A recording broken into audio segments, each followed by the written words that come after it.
My wife said, "You don't support my dreams. You're holding me back." After I paid for her business, that failed. I replied, "You're right, I should step aside."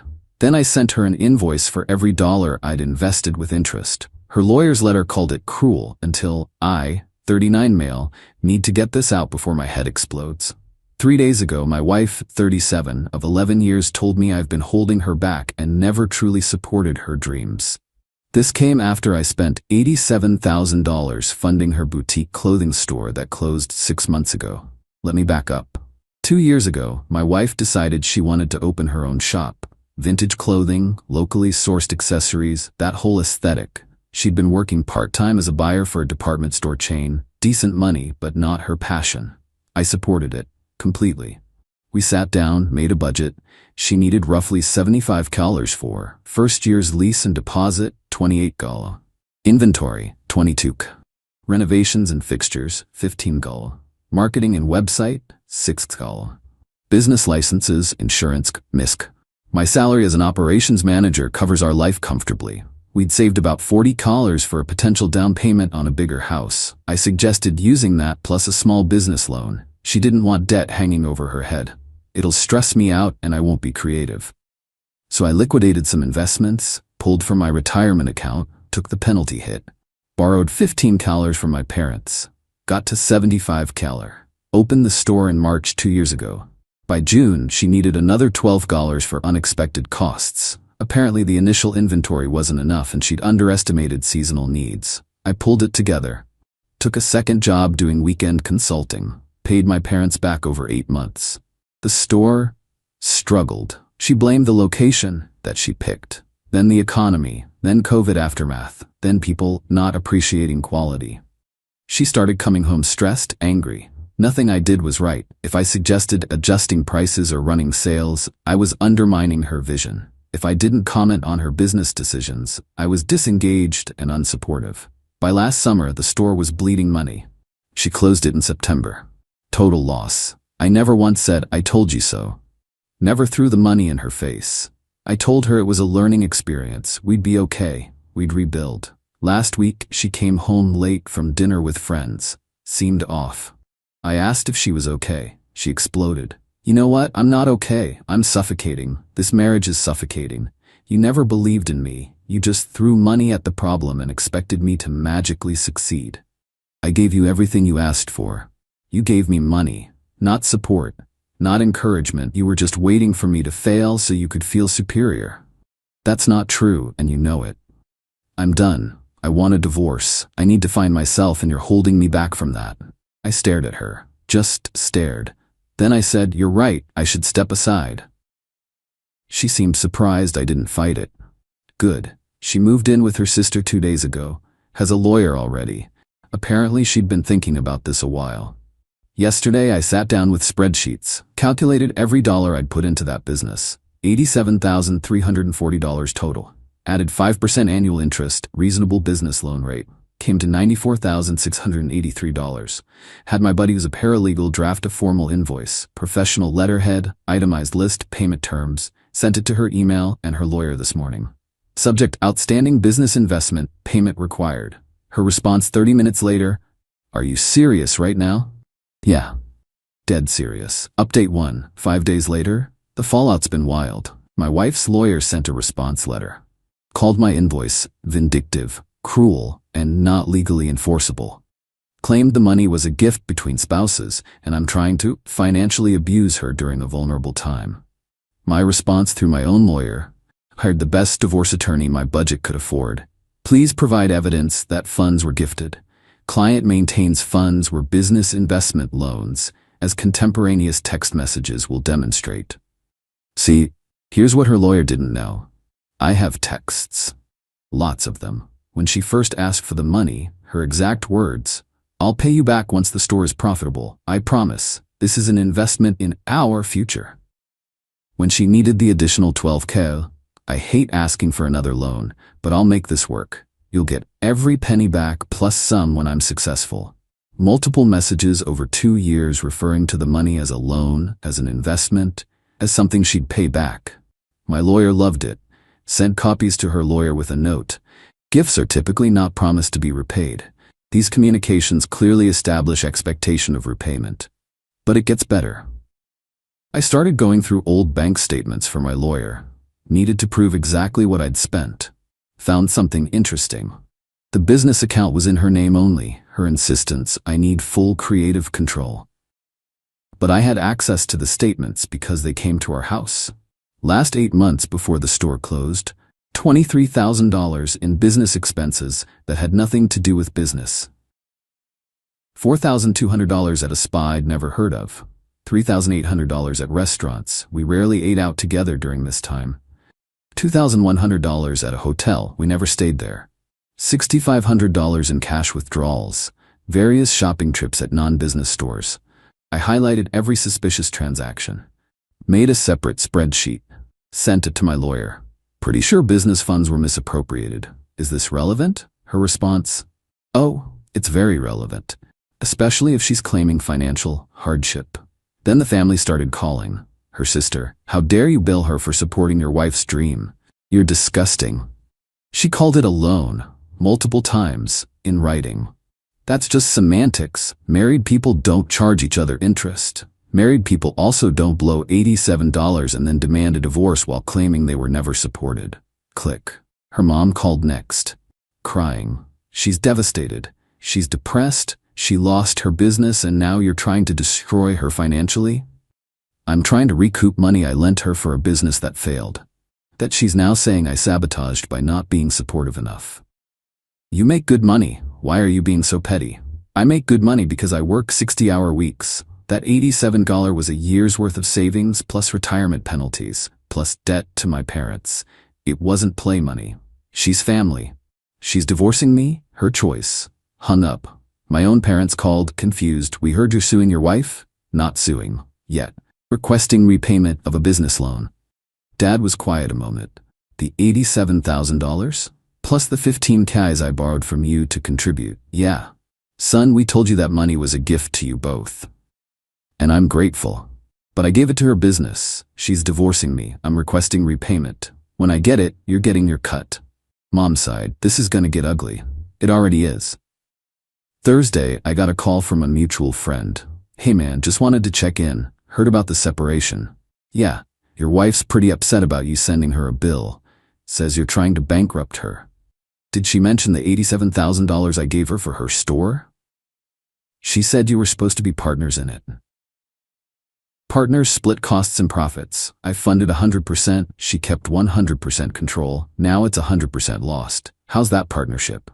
Silence. When you put it that way, there's only one way to put it. Truth. Friday morning, got an email from her lawyer. New tone, more conciliatory. Perhaps we can discuss this matter reasonably. Client acknowledges receipt of funds but maintains they were marital gifts. However, she's willing to discuss a payment plan of $500 per month if you withdraw the interest and reduce amount to $80,000. I laughed. $500 a month would take 13+ years. My response through my lawyer, client rejects offer. Full amount due or we proceed with formal legal action and discovery process regarding misappropriation of business funds. That last part was the kicker. Her lawyer hadn't known about the suspicious expenses yet. The divorce is happening regardless, but I'm not walking away $87 in the hole while she plays victim. More to come. Update 2. 3 weeks later. This got complicated fast. 2 days after my last update, her lawyer sent a nasty letter threatening to file harassment charges if I continued intimidating his client with spurious financial claims. My lawyer's response was basically, bring it. We filed a formal civil suit for repayment. Once that was filed, discovery started. That's when things got interesting. Her lawyer had to turn over financial records, bank statements, credit cards, the business account details, all of it. My lawyer subpoenaed everything related to the store. What we found was worse than I thought. Remember those suspicious $23,000 in expenses? Turns out there was more, way more. The store had a business credit card in her name. I'd never seen the statements. She handled all business finances to keep things clean. That card had $34,000 in charges over the 2 years. Some legitimate business stuff, but buried in there. $8,900 at luxury hotels, $4,200 in expensive dinners, $3,800 at a jewelry store, $2,100 for concert tickets, various other personal purchases. My lawyer cross-referenced dates with my calendar. Every hotel charge was a weekend I'd been working my second job or visiting my parents. The jewelry wasn't anything I'd ever seen her wear at home. She was living a double life on business money. During a divorce deposition, separate from the civil suit, but happening simultaneously, my lawyer asked pointed questions. Can you explain the charges at hotel in May of last year? That was a business networking event. Overnight. The charges show room service for 2, champagne, late checkout. I brought a colleague. Male or female colleague? Her lawyer objected, but she'd already gone red. The questioning continued. She couldn't explain half the expenses. Claimed she'd needed to maintain appearances for the business, and the hotel stays were mental health breaks from the stress. My lawyer presented the text messages where she'd called the $87,000 loan, where she'd promised repayment. Her lawyer argued they were taken out of context, that married couples often speak loosely about money. Judge reviewed them, looked at her. These messages are fairly explicit about repayment expectations. Did you intend to repay these funds? I intended for the business to be successful. Then we'd both benefit. That's not what was asked. She got flustered. Started crying. Her lawyer called for a recess. During the break, my lawyer pulled me aside. They're going to settle. This is going badly for them. He was right. Next session, her lawyer proposed, client will repay $45,000 over 5 years at $750 per month. In exchange, plaintiff drops interest claims and investigation into business expenses. My lawyer countered, $70,000 over 3 years at $1,950 a month, or we continue discovery into misappropriation and possible fraud. They tried negotiating down. We wouldn't budge. Finally, $65,000 over 4 years at $1,350 a month. Final offer. I looked at my lawyer. He nodded slightly. This was decent. I'll agree if there's a clause that defaulting on any payment accelerates the full amount due immediately. They agreed. The divorce settlement was separate. That went about as expected. I lost some assets because 11-year marriage. She got her car paid off, thank God, half the furniture, half of our joint savings, about $8 left, spousal support of $1,800 per month for 3 years. Judge determined she needed time to re-establish her career. I kept the house, refinanced to buy out her equity, cost me $90. My retirement accounts, what's left after the business funding. My car, the civil judgment for $65,000. Net result, I'm out about $110,000 total between the business loss, divorce costs, and buying her out of the house. But at least I'm not out the full $180,000 plus it could have been. The kicker came 2 weeks ago. I was having coffee with the mutual friend who'd called before. He seemed uncomfortable. Look, man, I probably shouldn't tell you this. What? Your ex-wife, she's seeing someone. Okay, we're divorced. No, like, she's been seeing him for a while, since before the separation. My stomach dropped. How long? At least 8 months, maybe longer. It's the guy who did the website for her store. 8 months. That matched up perfectly with when the suspicious expenses started. He knew about the business money? I think so. He helped her with the book sometimes. I called my lawyer. New information? Pretty sure the business expenses were funding an affair. Do you want to reopen discovery? Can I? Civil case is settled. Divorce is finalized. But if you can prove fraud in how she represented the business expenses during divorce proceedings, maybe. It's a long shot and expensive. I thought about it. Thought hard. No, I'm done.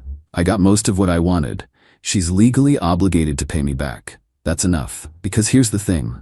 I could spend another $20 in legal fees trying to prove she committed fraud. Might win, might not. Either way, I'd be throwing good money after bad. She's stuck paying me $1,350 a month for 4 years while also trying to rebuild her life. The jewelry she bought her boyfriend with my money? The fancy hotels? Gone. Just like her business. Just like our marriage. And I have a legal judgment. If she misses a single payment, I can garnish her wages, put liens on assets, make her life hell. That's victory enough. Final update? 2 months later. It's done. Finally, completely done. The last 2 months have been about rebuilding, not just financially, emotionally. My ex made her first payment, $350, right on time, probably because her lawyer explained what happens if she doesn't. Got confirmation it deposited. Felt nothing. Not satisfaction, not anger, just relief. The divorce being final meant I could finally breathe. No more lawyer emails, no more depositions, no more seeing her face across a conference table trying to cry her way into paying less. Work's been busy. Actually got promoted last month, director of operations. Significant raise. Means I can rebuild savings faster and the spousal support payments sting less. The house feels different now. Cleaned out all her stuff. She took forever to pick up the last boxes. Repainted the bedroom. Replaced the couch she took. It's mine now. Completely mine. My parents were relieved when everything settled. Dad told me he was proud I handled it smart, not emotional. Mom just hugged me and said I deserved better. They're not wrong. Found out more about the boyfriend situation through the grapevine. Apparently, they're living together now. She moved in with him 2 weeks after the divorce finalized. The mutual friends who initially sided with her, most have gone quiet. Couple of them apologized once they learned the full story. One guy said, "Man, I had no idea she'd been using business money like that. That's messed up." Yeah, it was. Her sister still won't talk to me. Her mom sent one email, "I hope you're happy now." I didn't respond. Not worth it. The business debt repayment is automatic withdrawal from her account. Set it up through the court, means I don't have to interact with her at all. $1,350 shows up in my account on the 15th of every month. I put it straight into rebuilding my retirement fund. At this rate, I'll have recovered most of the financial hit by my mid-40s. Not ideal, but manageable. Been on a few dates, nothing serious yet. Hard to trust after everything. But I'm working on it. Therapist says that's normal, that I need time to process the betrayal. Because that's what it was, betrayal. Not just the cheating, though that stung when I confirmed it, but the lying about the money. The manipulation, the gaslighting about me not being supportive when I'd literally funded her entire dream. She got to play entrepreneur with my money while screwing someone else on my dime. Then wanted to walk away with half of everything and paint me as the bad guy. Instead, she's legally obligated to pay me back for 4 years, lost most of her friend group, and has to explain to every future partner why she has a court-ordered debt to her ex-husband. Meanwhile, I have my house, my promotion, my peace of mind, and a legal judgment that ensures I won't take the full loss. Someone asked me last week if I regretted sending that invoice. If it was worth all the legal fees and stress. I thought about it. Really thought about it. Yeah, it was worth it. Because it wasn't about the money. Not really. It was about refusing to be gaslit, refusing to accept being blamed for her failures, refusing to finance her affair and then walk away with nothing but the privilege of having supported her dreams. She made choices. Choices to lie, to cheat, to steal from the business, to blame me for everything. I made a choice too. To fight back. To demand accountability. The legal system isn't perfect. I still lost money in the divorce. Still had to pay for her to re-establish her career. Still watched her play victim in court. But I also won. The judgment stands. The debt is real. The truth came out. That's enough. I'm rebuilding. Slowly.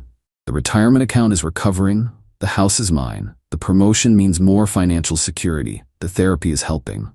And every month, $1,350 shows up in my account. A reminder that actions have consequences. That you can't blow someone's life savings and then claim they never supported you. That courts do sometimes recognize reality over performance. My ex wanted her dreams funded with my money and my freedom to walk away when they failed. She got the first part, lost the second, and now she's paying for it. Literally. Sometimes justice isn't about winning everything. It's about not losing everything, about drawing a line and saying, this far, no further. I drew that line with an invoice, best $94,683 bill I ever sent.